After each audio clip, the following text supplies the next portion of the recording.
తెలుగు సినీ పరిశ్రమలోకి అడుగుపెట్టి ప్రారంభంలో చిన్న చిన్న సహాయక పాత్రలు చేసి తర్వాత ప్రతినాయక పాత్రలు పోషించారు చిరంజీవి. ఆ తర్వాత నెమ్మదిగా తన డాన్సులు, ఫైట్లతో హీరోగా మారి అభిమానులను అలరించారు.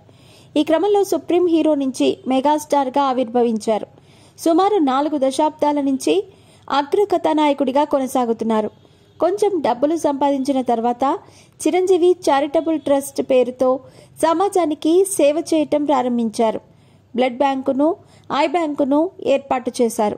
తన కెరీర్లో చిరంజీవి ఆస్తులు ప్రస్తుతం వేల కోట్ల రూపాయలకు చేరుకున్నాయి. మీ పెట్స్ కి గ్రూమింగ్ నుంచి బర్త్డే సెలబ్రేషన్స్ వరకు అన్నింటిలో మంచి ఆఫర్స్ ని మాయా టైల్స్ అండ్ ట్రయల్స్ వారు మీ ముందుకి తీసుకుని వచ్చారు. ఎక్కడో కాదు, మన బాజ్పల్లిలో. Phone number 8985555318. అంత కూడబెట్టినా ఏనాడు తన పరిధిని దాటి వ్యవహరించలేదు. రూపాయి ఖర్చు చేయాలంటే ఎంతో జాగ్రత్తగా ఆచితూచి ఖర్చు చేస్తారు. మధ్యతరగతి కుటుంబం నుంచి వచ్చిన వ్యక్తి కావటంతో తనతో పాటు కుటుంబ సభ్యులందరికీ అలాగే అలవాటు చేశారు. అయితే వారంతా ఎక్కడికైనా విహారయాత్రలకు వెళ్లాలన్నా, మరేదైనా పార్టీలు చేసుకోవాలనుకుంటే మాత్రం ఎంత డబ్బులు అడిగితే అంతా ఇచ్చేవారు. అయితే ఒక్కదానికి మాత్రం రూపాయి కూడా ఇచ్చేవారు కాదు. నిర్మోహమాటంగా లేదని చెప్పేవారు. అది ఏ పార్టీ అంటే మందు పార్టీ. మందు పార్టీలు చేసుకోవటం అనేది చాలా చెడలవాటని, దానికి అలవాటు పడొద్దని పదే పదే హితవు పలికేవారు.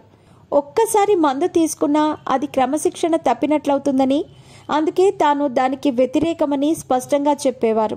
అయితే చిరంజీవి డబ్బులు ఇవ్వటం లేదు కదా అని వారంతా నాగబాబు దగ్గరకు, పవన్ కళ్యాణ్ దగ్గరకు వచ్చేవారు.